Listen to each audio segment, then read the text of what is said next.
সারি সারি সাজানো শাকসবজি, রঙিন ফল আর ক্রেতাদের কোলাহলে ভরে গেছে বাজার। এর মাঝে কেউ দরদাম করছেন, কেউ বা খুঁজছেন নিজের দেশের খাবারের স্বাদ। বোঝাই যায় এরা স্থানীয় নন, বিদেশের অতিথি। এই বিদেশিরা আর কেউ নন, রাশিয়ান নাগরিক। রুশদের আগমনে এ যেন হয়ে উঠেছে এক mini Russia. My name is Yana. Да, мне нравится Рупур.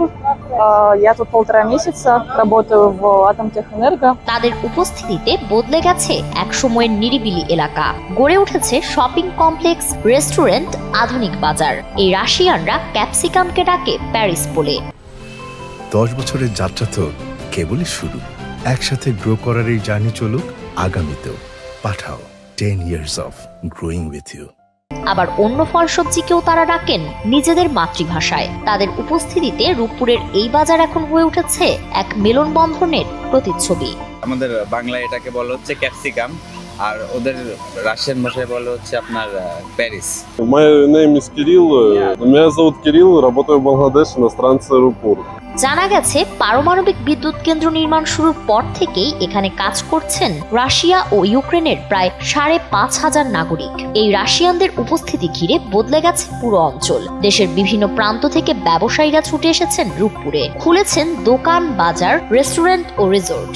ওনাদের সাথে থাকতে থাকতে আর কি আমরা হালকা পাতলা ভাষা শিখছি। শেখার পরে যে দোকান দিয়ে ব্যবসাটা টুকটাক চলে। যেখানে এক সময় ছিল ঝোপঝাড় আর পরিত্যক্ত খাল, সেখানেই আজ ঝলমলে বাজার আর আধুনিক অবকাঠামো। বাঙালি ব্যবসায়ীরা বলছেন রুশ নাগরিকদের সঙ্গে তাদের গড়ে উঠেছে এক আন্তরিক সম্পর্ক। তারা নিয়মিত কিনে নিচ্ছেন স্থানীয় পণ্য, হাসি মুখে দিচ্ছেন ধন্যবাদও।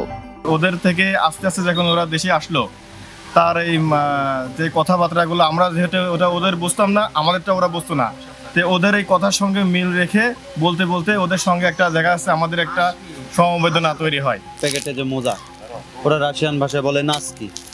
প্রাইস বলে বন্ধু এটা কত প্রাইস, আমরা বলি 30টা, মানে 300 টাকা। রাশিয়ানদের সঙ্গে নিয়মিত মেলামেশায় স্থানীয়রাও শিখে ফেলেছেন রুশ ভাষার অনেক শব্দ, আর তাদের আতিথেয়তায় মুগ্ধ এই বিদেশিরাও। সব আইটেমে রাশিয়ান ভাষাতে কিছু বলা লাগে। যেমন আমরা বলি বন্ধু কাকজেলা, কেমন আছেন, ওরা বলে নর্মাল। তখন আমরা জিজ্ঞেস করি পিসাতকা, আরাফাত, পাকুরালা, পাদুস্কা, পালাডেন্সার, দুঃখী মিক্স।